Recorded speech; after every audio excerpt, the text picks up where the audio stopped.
Paul. You just reminded me why I'll never invite you to my Thanksgiving. Gosh, where to go from there? So I'm a single mom. Yeah. Not a lot of applause at a bar on a Wednesday night for a single mom. You're like, why aren't you at home with your children? The single part. Yeah, I guess so. Well, you know what, sir? I do surprisingly well on dating apps, and I think it's because my profile says that I don't want kids. Then they find out it's because I have 4. And I know 4 sounds like a lot, but I love being a mom. And you know what they say about having kids? It's a lot like making pancakes. First one's kind of fucked up. Probably should have thrown it away. Yeah, as far as I know, it's still legal to laugh at that joke. But I think having kids is a lot more like eating pancakes. You always regret having your 4th one. In case you guys are wondering, none of my pancakes like that joke. Especially my 4th pancake. And you know what, you guys? She is so dramatic. She really loves to overuse the word trauma. Like just the other day, I was like, Sadie, you are not traumatized because I won't take you to Starbucks to get a pumpkin spice latte. You're traumatized because your mom does stand up. That's right, you guys.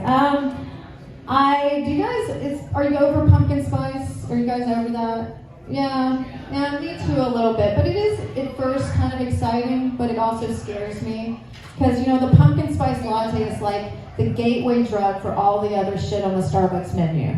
I mean, it starts out in the fall, you have 1 pumpkin spice latte, and by Christmas you're sucking Santa's dick for one of those venti mocha things, right? And if it comes, we call that a Frosty.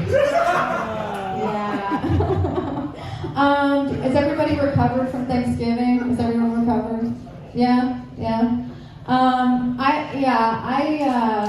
I've realized that spending time with my family is a lot like drinking tequila. It's best in small doses, and I always feel like shit the next day. Yeah, none of you can relate. All of you love your family.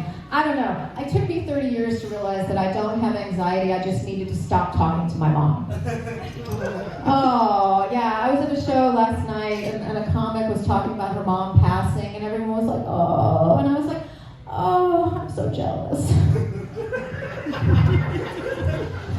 My mom loves that joke.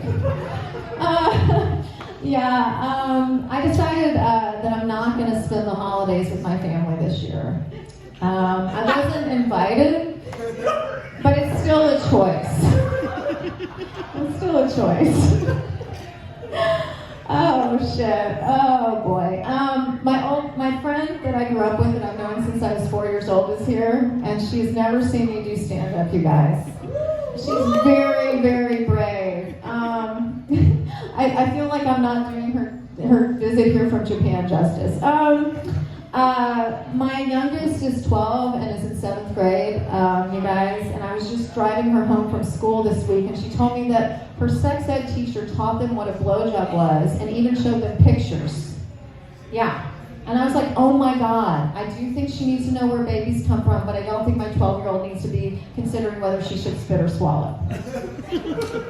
Yeah, I guess 12 in LA is like 30 anyplace else. I got my daughter tickets to see Taylor Swift, and she sold them to go see Tony Robbins. Yeah. She can't read a clock, but she can balance chakras.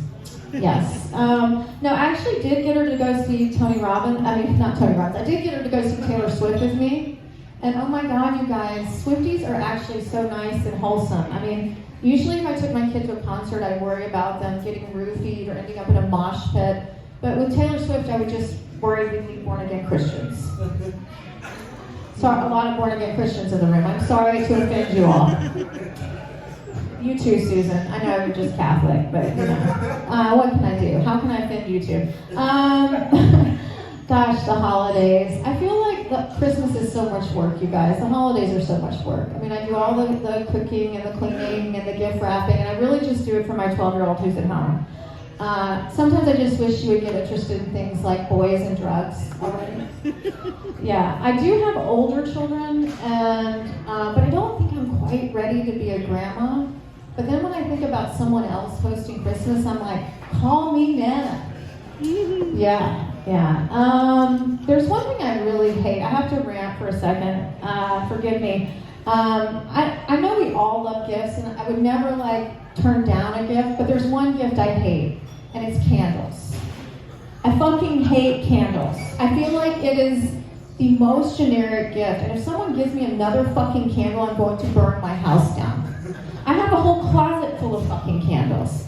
I feel like if you're going to give someone a candle, you should at least be honest about it and give it with a note that says, I don't know you, I don't care about you, fuck you, here's a candle. I am selling fuck you candles after the show. Would you like one? Susan, would you get that lady a fuck you candle? It's right there in that box. I promise it doesn't smell like my vagina, but you can pretend it does. Alright. Oh boy. Gross? Who said gross? A guy who doesn't like to go down on women? Did he just say gross? You must not have any girlfriends. Okay. Santa is really hit or miss with kids. I don't think my 12-year-old still believes in Santa, but we have an understanding. She keeps pretending she believes in Santa, and I keep pretending her TikTok dances are innocent. When my younger son was little and I first took him to see Santa, he was horrified. He was like, you want me to sit on that old guy's lap? And I was like, I guess it is more of a mommy activity. Aww, Santa's too soon for Santa. Oh boy, have you been getting a lot of packages lately? You lady I can see you ladies over there. Have you guys been getting a lot of packages lately? And by packages I mean dick pics. It doesn't matter. Have you been getting a lot of Yeah, do you like them? Again, unsolicited or solicited? It doesn't matter. I like them. I don't care if they're solicited or unsolicited. They don't turn me on, but they do cheer me up. I don't know. What about you? Yeah, you like them?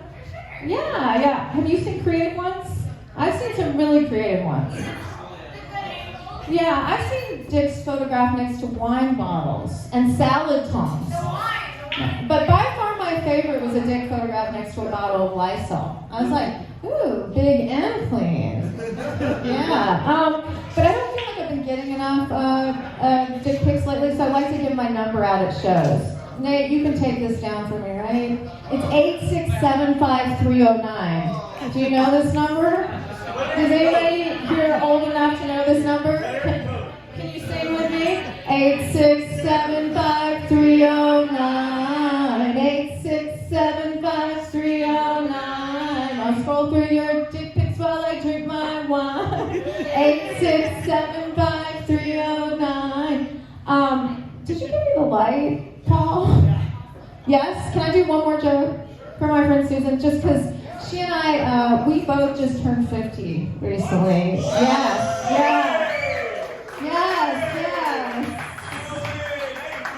I don't mind being 50, but if you tell me I look like I'm 50, I'll fucking fight you.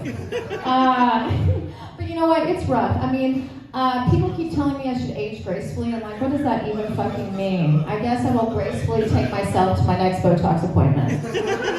But one thing was great. My doctor prescribed testosterone, because my hormones have been going crazy. And testosterone's amazing. It actually made me lose a lot of weight. And people have been saying to me, oh, Maggie, you look so good. What have you done? And I'm like, I'm having a midlife crisis.